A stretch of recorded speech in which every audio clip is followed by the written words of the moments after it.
बगूर नगर परिषदेच्या होऊ घातलेल्या निवडणुकीच्या पार्श्वभूमीवर शिवसेना शिंदे गटाच्या वतीनं अनिताताई विजय करंजकर यांनी नगराध्यक्ष पदाचा उमेदवारी अर्ज दाखल केला। याप्रसंगी शिवसेना उपनेते विजय करंजकर, अजय बोरस्ते, प्रवीण बंटी तिदमे, मामा ठाकरे, भाऊसाहेब गायकवाड, प्रवीण पाळदे, राजू मुंदडा, बाळासाहेब घोरपडे, अनिल गायकवाड आदी शिवसेना शिंदे गटाचे पदाधिकारी तसंच शिवसैनिक मोठ्या संख्येनं उपस्थित होते।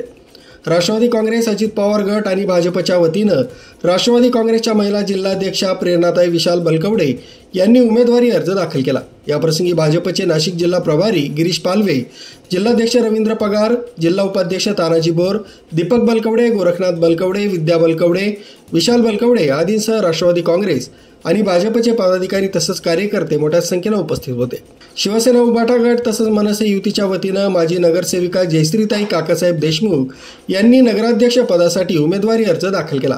याप्रसंगी उभाटाचे शहर प्रमुख काकासाहेब देशमुख, मनसेचे शहराध्यक्ष सुमित चव्हाण, सुभाष जाधव, दिनेश आर्य, नितीन काळे, श्याम देशमुख, गजानन आंधळे, अभिषेक चव्हाण, अजय देशमुख, कुणाल जगताप, राकेश चव्हाण आदींसह उभाटा गटाचे पदाधिकारी तसंच मनसेचे पदाधिकारी कार्यकर्ते उपस्थित होते।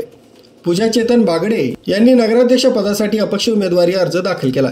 याप्रसंगी माजी नगरसेवक चेतन बागडे, नंदू गायकवाड, विलास जाधव, सागर वागचौरे, प्रवीण नाईकवाडे, निखिल कातकाडे, भानुदास देशमुख आदी नागरिक उपस्थित होते। बाळासाहेब शिंदे, लोकराज्य न्यूज, बगूर।